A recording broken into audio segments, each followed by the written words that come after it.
Hey everybody, it's Coach Melrose with London Football TV. Here's part two, adding a headset or a microphone for color commentary play-by-play to your basic stream. If you haven't already watched part one, that gets you up to this point of at least putting a camera feed up to YouTube or whatever streaming service you're wanting to use. So please go back and watch that if you haven't watched that already.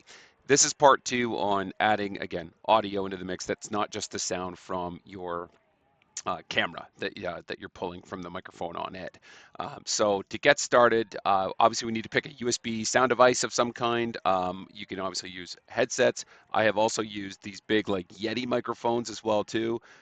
These are great for putting between a couple of people that will also grab the ambiance from the field as well. But maybe you're in a situation, you're like in a press box right next to the PA guy who's screaming on a mic, and you need to be able to sort of isolate yourself a bit more. A headset's a great way to go. So once we're in OBS, we've got our scene and everything set up. We're going to navigate to the settings menu. And on the settings on the left side, you will then navigate to audio and head over to this global audio devices section and go to mic auxiliary audio 1, essentially. Hit the drop down, which might be just set as disabled. Choose your headset or device that you have set up here, and then hit apply and OK. If you did have two microphones set up, then of course you would go to mic 2 and choose that one as the other mic, but right now we're just on one. And what will actually happen now is you'll see a new mic slash augs meter here in the audio mixer section of OBS. You can very conveniently mute yourself here by clicking on. So now you couldn't hear me there. So real easy if you need to clear your throat or you're going to break, or maybe you've got two mics set up and the other guy left or for whatever reason. So you can always mute that.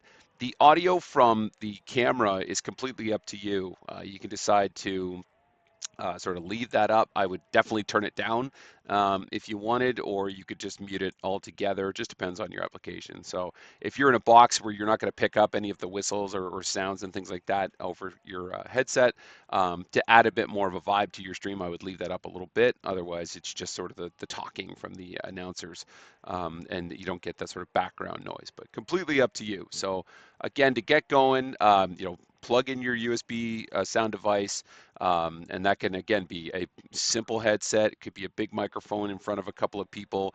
It could be a USB soundboard, like a mixer that you're plugging a bunch of stuff into. Completely up to you on that. It all works the same. Settings menu, audio menu. Choose what you want here for your mic and inputs.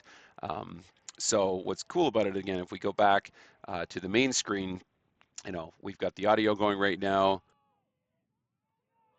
So real easy to go in and turn things up and down. And a bonus to the last video as well too is this little background on our basic scoreboard, just to kind of have that pop on top of the video a bit more. To do that, let's go back to scene 2, or sorry, you essentially just want to double click on the source and give it a background opacity, which is on the text menu. So no different than you would double click on it to change the score. Go to that same menu, roll down, find the opacity, set it to, this is 80% right now, 50 looks good too, but completely up to your eye and what you want it to look like. So I hope this helps in getting audio up to your stream.